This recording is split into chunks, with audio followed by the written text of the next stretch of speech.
नेहा आणि प्रमोदच्या वागण्याबद्दल तिला जरा मागेच संशय आला होता. आता हे दृश्य बघून तिला खात्री पटली की या दोघांचे काहीतरी चालू आहे. त्या तिघांची जेवणे झाली. वहिनी, खूप सुंदर स्वयंपाक करता तुम्ही. खूप छान झाले होते सगळं, नेहा बोलत होती. मग नेहा आणि दीपक जायला निघाले. त्यांना बाहेर पर्यंत सोडून प्रमोद घरी आला. शलाका जेवत होती, पण डोळ्यासमोर मघाचे चित्र होते. तिला आतून खूप वाईट वाटत होते. खूप रडूही येत होते. पण ती कसेबसे स्वतःवर संयम ठेवून होती. रात्री सगळं आवरून ती झोपायला आली. याला नेहाबद्दल विचारावं की, पण आपल्याकडे तसा काहीही पुरावा नाही. मग हा का मान्य करी की त्याच्यात आणि नेहात तसे संबंध आहेत ते? असा विचार ती करत होती. प्रमोदने तिला आपल्या जवळ ओढले. तिला आता त्याचा स्पर्शही नकोसा वाटत होता, पण तिचा नाईलाज होता.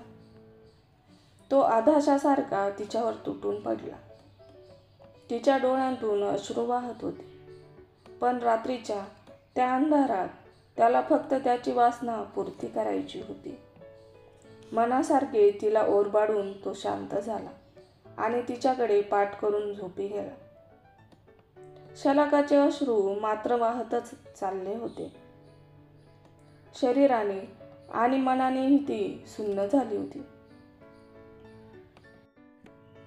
नवरा व्यभिचारी आहे हे माहीत असूनही त्याचा स्पर्श सहन करावा लागत होता. यासारखं दुसरं दुर्दैव काय असू शकते? शलाका बराच वेळ विचार करत होती. अशातच तिला तिच्या दुसऱ्या गरोदरपणाची चाहूल लागली. सानू 2 वर्षांची होत आली आणि संकेतचा जन्म झाला. शलाका आता घरकाम आणि 2 मुलं यातच गुरफटून गेली. प्रमोद मात्र नेहाकडे जास्तच आकर्षित होत गेला. ते दोघे आता बिनधास्तपणे फिरत असायचे, भेटतही असायचे. शलाकाच्या प्रेग्नन्सीमुळे प्रमोद तिच्याकडे पूर्णपणे दुर्लक्ष करत असायचा. नेहा मात्र प्रमोदकडून भरपूर गिफ्ट्स आणि पैसेही उकळत राहायची. प्रमोद तिच्यासाठी वेडा झाला होता. शलाकासमोर तो आता नेहाशी फोनवर बोलायचा. त्याचा आणि नेहाचं अफेअर आहे हे शलाकाला माहीत झाले होते. त्याला आपल्याला बायको आणि 2 मुलं आहेत याचंही भान राहिले नव्हते. पण म्हणतात ना, अति तिथे माती, तसंच काहीसं प्रमोदच्या बाबतीतही झालं. सानू आता 15 वर्षांची झाली होती. तिला वडिलांचे वागणे, आईला दुय्यम स्थान देणे या गोष्टी खटकत होत्या. पण ती काही बोलली तर प्रमोद तिलाही ओरडायचा आणि तिच्यावर हात उगारायला कमी करत नसे. मग शलाका सानूलाच गप्प बसवत असे. संकेतही 13 वर्षांचा होता. त्यालाही सगळं समजत होते, पण वडिलांपुढे गप्प बसावे लागे. एक दिवस प्रमोदच्या ऑफिसमधून रवीचा फोन आला की प्रमोदला चक्कर आली आहे आणि त्याला हॉस्पिटलमध्ये नेले आहे. शलाका मग रिक्षा करून त्या हॉस्पिटलमध्ये गेली. प्रमोदला पॅरालिसिसचा अटॅक आला होता. त्याची उजवी बाजू पूर्णपणे पॅरालाइज झाली होती. आठवडाभर प्रमोद हॉस्पिटलमध्ये होता. रवी शलाकाला लागेल ती मदत करत होता. प्रमोदने बऱ्यापैकी रक्कम PFमध्ये ठेवली होती. तीच काढून त्याच्या हॉस्पिटलचा खर्च भागवला. नेहावर त्याने बरेच पैसे खर्च केले होते. प्रमोद घरी आला, पण तो आता झोपूनच होता. शलाकाला त्याचं सगळं काम करावे लागत असे. प्रमोद यातून बरा होईल की नाही काहीच माहीत नव्हते. रवीच्या माहितीतील एक माणूस रोज प्रमोदला मालिश करायला येत असे. जवळजवळ महिना झाला. पण नेहा एकदाही प्रमोदला भेटायला आली नाही. एक बाजू पूर्ण निकामी त्यामुळे प्रमोदला नीट बोलताही येत नव्हते. रवी रोज घरी यायचा. शलाकाला काय हवे काय नको ते पाहायचा. शलाकाबद्दल त्याला खूप वाईट वाटत असे.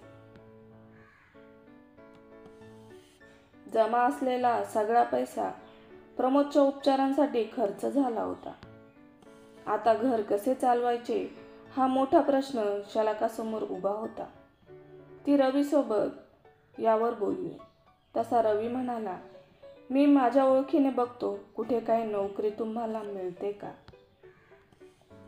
एका प्राथमिक शाळेत शलाका सुरुवातीला ट्रेनी शिक्षिका म्हणून कामाला लागली. आता घरचे सगळे करून ती शाळेत यायची. संकेत प्रमोदला मदत करत असायचा. दुपारपर्यंत शलाकाची शाळा असायची. मग ती घरी आली की प्रमोदकडे लक्ष द्यायची. रवी घरी आला की शलाकालाही बरे वाटायचे. आपले सुख दुःख त्याला सांगून मन हलके करायचे. एक चांगला मित्र या नजरेनेच ती रवीकडे पाहायची. एक दिवस प्रमोदच्या ऑफिसमध्ये काही काम असते म्हणून शलाका रवीसोबत तिथे जाते. प्रमोदच्या ऑफिसमधील सर्व मित्र तिची आस्थेने चौकशी करतात, तिला धीर देतात. तेवढ्यात तिथे नेहा येते. शलाकाला तिथे बघून पहिल्यांदी बावरते, पण क्षणभरच लगेच पुढे होऊन शलाका जवळ जाऊन प्रमोदची खूप काळजी असल्यासारखा दिखावा करते. शलाकाला खरं तर तिचा खूप राग आलेला असतो, पण यात नेहासोबत प्रमोदचीही तेवढीच चुकी असते म्हणून ती शांत राहते. जरा वेळाने शलाका नेहाला म्हणते, कसं असतं ना नेहा, माणसाने कधीही व्यभिचारी नसावं, नाहीतर त्याची शिक्षा परमेश्वर माणसाला कोणत्या ना कोणत्या रूपात नक्कीच देतो. शलाकाचे बोलणे ऐकून नेहाचा चेहरा पाहण्यालायक होतो. सगळा ऑफिस स्टाफ तिच्याकडे तुच्छतेने बघत असतो. नेहाच्या चेहऱ्याचा रंगच उडाला होता. ती खाली मान घालून तेथून निघून गेली. काही दिवसांनी प्रमोदला ही गोष्ट त्याच्या मित्रांकडून समजते. तेव्हा त्याने शलाकासोबत केलेल्या कृत्याचा त्याला पश्चाताप होतो. प्रमोदला मनातून वाटत असायचे की आपण हिला अजिबात सुख नाही दिले, सतत तिचा पाणउतारा केला. पण शलाका मात्र एका पत्नीचे कर्तव्य नेटाने पार पाडत होती. याची सल कुठेतरी प्रमोदला आतून खात होती. तो शलाकाचा हात हातात धरून बराच वेळ रडत असे. त्यातूनच शलाकाला जे समजायचे ते समजत होते. ती त्याला नेहमी धीर देत असायची. पण इतका पैसा खर्च करूनही शेवटी प्रमोद बरा नाही झाला. एक दिवस झोपेतच त्याचे निधन झाले. आता सानू आणि संकेत कॉलेजला जात होते. शलाकाला शाळेत कायमस्वरूपी नोकरी मिळाली होती. सगळं व्यवस्थित सुरू होते. एक दिवस रवी घरी आला आणि त्याने शलाकाला सांगितले की त्याच्या बायकोला गर्भाशयाचा कॅन्सर झाला आहे. रवीच्या सुखी संसाराला ग्रहण लागले होते. तो खूप दुःखी झाला होता. शलाकाने त्याला समजावले की चांगल्या डॉक्टरकडे उपचार कर, तिला काहीही होणार नाही. त्याच्या बायकोचे शेवटी ऑपरेशन करण्याचे ठरले. पण ऑपरेशन म्हणावे तितके यशस्वी नाही झाले. शेवटी निर्मला हे जग सोडून गेली. रवी पुरता कोसळून गेला, पण शलाकाने त्याला आधार दिला. कालांतराने रवीच्या मुलीचे योग्य मुलाशी लग्न झाले. इकडे सानूचेही लग्न झाले. संकेतचे शिक्षण संपून तोही नोकरी करत होता. त्याचे पूजावर प्रेम होतं. त्याने तसे शलाकाला सांगितले. मग त्या दोघांचेही लग्न उरकून घेतले. शलाका आता सगळ्या जबाबदारीतून मुक्त झाली होती. स्वतःकडे लक्ष देत होती. आपल्या आवडीनिवडी जपत होती. रवी कायम शलाकाकडे येत असायचा. मुलंही त्याला काका म्हणत सगळं काही शेअर करायची, सल्ला घ्यायची. रवी म्हणजे जणू त्यांच्या घरातला एक सदस्य असाच झाला होता. पण पूजा घरी आली आणि तिला ही गोष्ट खटकू लागली. मग तिने संकेतचे कान भरायला सुरुवात केली. शलाकाला हे सगळं जाणून होती, पण जोपर्यंत संकेत काही बोलत नाही तोपर्यंत हा विषय काढायचा नाही असे तिने ठरवले. पण आज हा विषय निघालाच. म्हणून ती म्हणाली की तुम्हाला आवडत नाही तर रवी पुन्हा या घरात येणार नाही. संध्याकाळी नेहमीप्रमाणे सानूचा फोन आला. तिने आईचं आयुष्य जवळून पाहिलेलं होतं. बाबांनी तिला कसा त्रास दिला, किती अपमान केला हे ती जाणून होती. म्हणून ती कायम आईच्या बाजूने ठाम उभी होती. रोज फोन करून तिची चौकशी करायची. आज आईचा मूड बिघडला आहे हे तिला लगेचच समजले. आई, काय झाले? तू शांत का आहेस? काही नाही सानू, मी ठीक आहे ग. नाही आई, काहीतरी आहे जे तू लपवत आहेस. बोल, सानू म्हणाली. मग शलाकाने संकेत आणि पूजाचे बोलणे तिला सांगितले. ठीक आहे आई, मी येईन तुला भेटायला. इतकं बोलून सानूने फोन ठेवला. 2 दिवसाने सानू आईकडे आली. संकेत आणि पूजाला तिने बाहेर बोलावले. मला तुम्हा दोघांशी काही बोलायचे आहे. काही काम आहे का? सानू माझ्याकडे, संकेतने विचारले. नाही, पण थांब थोडा वेळ, समजेल तुला, असे बोलून सानूही बसली. दाराची बेल वाजली. शलाका दार उघडायला गेली. दारात रवी होता. अरे तुम्ही, आत या, म्हणत शलाका बाजूला झाली. रवीला बघून पूजाचा चेहरा पडला. सानू म्हणाली, संकेत, तुला आणि पूजाला रवी काकाचं घरी येणं आवडत नाही, हो ना?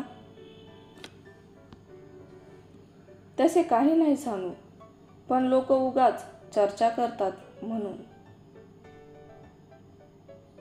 संकेत, आयुष्य आपलं असतं रे. ते लोकांच्या मतानुसार जगायचे की आपल्या मनानुसार ते आपणच ठरवायचे असते. मग सानू रवीकडे बघत म्हणाली, काका, तुम्ही आणि आई खूप चांगले मित्र आहात हे मला माहीत आहे. तुमची मैत्री किती स्वच्छ आणि निरागस आहे हेही मी जाणते. पण काही लोकांच्या नजरेत तुमची मैत्री खटकते. मग सानू असे असेल तर मी तुमच्या घरी येणं बंद करेन. उगीच माझ्यामुळे शलाका वहिनींना त्रास नको. नाही काका, त्रास काही नाही. पण मला सांगा, आई आणि तुम्ही चांगले मित्र आहात, तर या मैत्रीला नात्याचे लेबल लावले तर ते जास्त चांगले होईल असे मला वाटते. म्हणजे काय सानू? मी नाही समजलो, रवी म्हणाला. काका, माझी अशी इच्छा आहे की आई आणि तुम्ही लग्न करावे आणि एकत्र आयुष्य घालवावे. आईला बाबांनी किती त्रास दिला हे मला चांगलं माहीत आहे. पण तुम्ही वेळोवेळी आईच्या पाठीशी एक मित्र म्हणून कायम उभे राहिलात. आता तुम्ही दोघेही एकटे आहात, तर मग दोघे एकत्र आलात तर आईला आता तरी सुख मिळेल. तुम्ही दोघांनी माझ्या बोलण्याचा विचार करावा असे मला वाटते. तुम्ही दोघेही एकाकी आहात, समदुःखी आहात. तुम्ही लग्न केले तर लोकांनाही बोलायला तोंड नसेल. मग संकेत, तुला काय वाटते? सानूने विचारले. आईची इच्छा असेल तर माझी काहीच हरकत नाही. आई, तू नीट विचार कर. आता या वयात तुला कोणाची साथ मिळाली तर मलाही तुझी काळजी राहणार नाही. रवी काकासोबत तू नक्की आनंदात राहशील. काका, तुम्हीही माझ्या बोलण्याचा विचार करा आणि योग्य निर्णय घ्या.